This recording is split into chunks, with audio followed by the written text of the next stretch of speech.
करना है और विद्यालय को अपना उसका एवं निपुण विद्यालय बनाने में उनका मार्गदर्शन लेना है।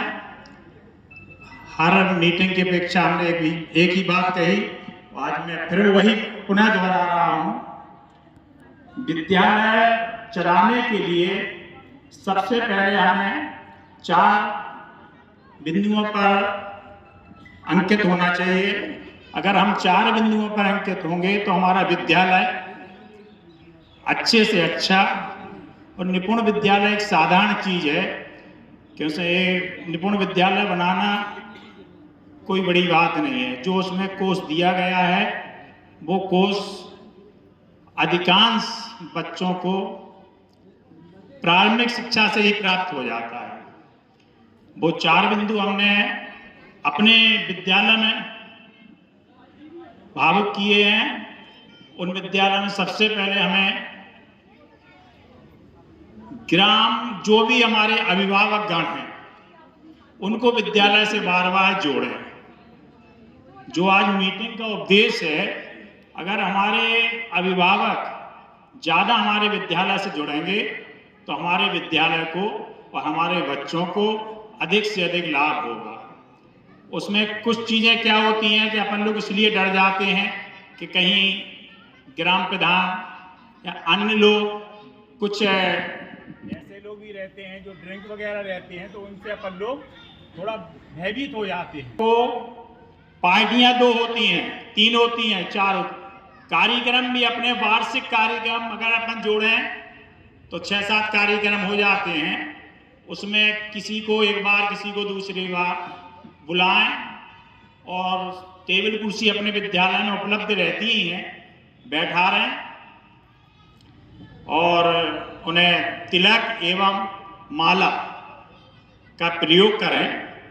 अगर उन्हें तिलक एवं माला अपन प्रयोग करेंगे तो कोई भी प्रतिनिधि होगा अपनी जेब में हाथ डाल के 500 का या 200 का नोट जरूर विद्यालय में अर्पण करेगा। ये हमारा अनुभव है, होता है।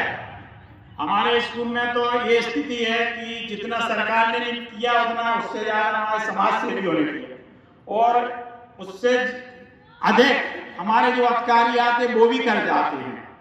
कहीं तो और कहीं लेके जाते हैं, हमारे यहाँ देके भी चले जाते हैं।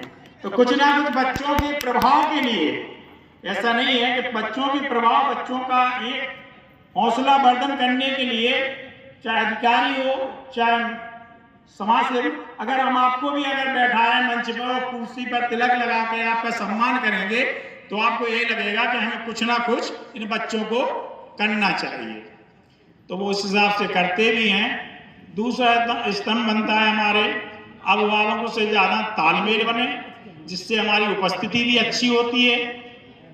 अब अपने मुँह से हम ज़्यादा नहीं कहेंगे, हमारे ABRC वगैरह हमारे विद्यालय में गए, हमारे खंड शिक्षा अधिकारी भी गए और अन्य अधिकारी आए, तो 100 में 80% बच्चे हमारे यहाँ उपस्थित अधिकांश मिलते हैं। उसका कारण ये समझ लो, चाहे कोई कुछ ना कुछ जुमला हमारे यहाँ चलता रहता है।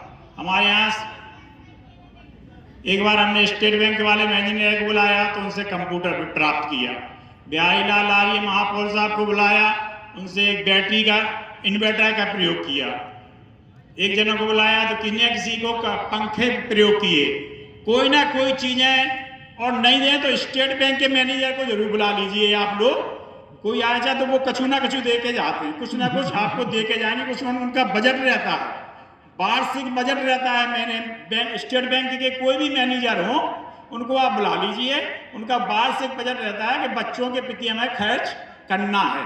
तो जो अपने यहाँ ऐसे जरूरत पड़े तो आप उनसे निवेदन कर सकते हैं, तो वो करके जाएंगे। इसके बाद रहता है हमारे अभिभावकों के बाद हमारे अधिकारियों का सपोर्ट, कि जो आप आता है उसको सदप्रयोग अगर प्रयोग करेंगे तो क्लियर है कि कोई कुछ नहीं कहेगा आपसे।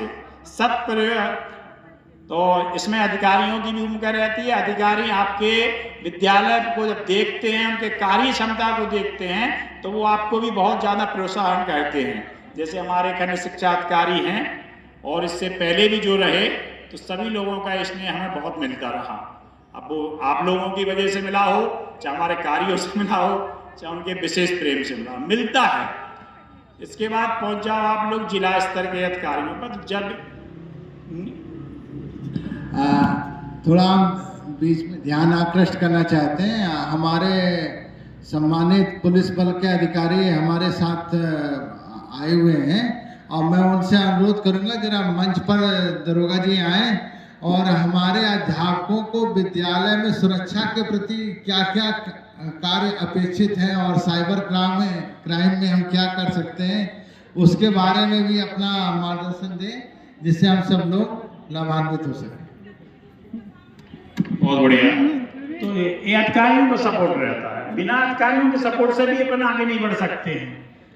तो ऐसी सारी चीजें और स्टाफ का सपोर्ट सबसे महत्वपूर्ण रहता है। अगर हेडमास्टर है, मैं 2007 में हेडमास्टर बना, जब से मैं 3 अध्यापकों के साथ में चल रहा हूँ। बड़ा हमारा सौभाग्य की बात है कि 3 से 4 नहीं हुए, 2 भी नहीं हुए, तो 3 अध्यापकों के साथ उन लोगों का बहुत अच्छा सपोर्ट है, तालमेल बहुत अच्छा है। कोई ऐसी अव्यवस्थाएं नहीं रहती हैं कि जो बहुत अपना अपना कार्य अपने समय पर करती। तो हेडमास्टर को जो 3 बातों पर विशेष ध्यान देकर कार्य करना चाहिए। सबसे पहले स्टाफ में आपसी तालमेल बहुत अच्छा बना के रखें, अभिभावकों को ज़्यादा से ज़्यादा विद्यालय में जोड़ें और कार्य क्षमता के अनुकूल अधिकारी भी सपोर्ट करेंगे।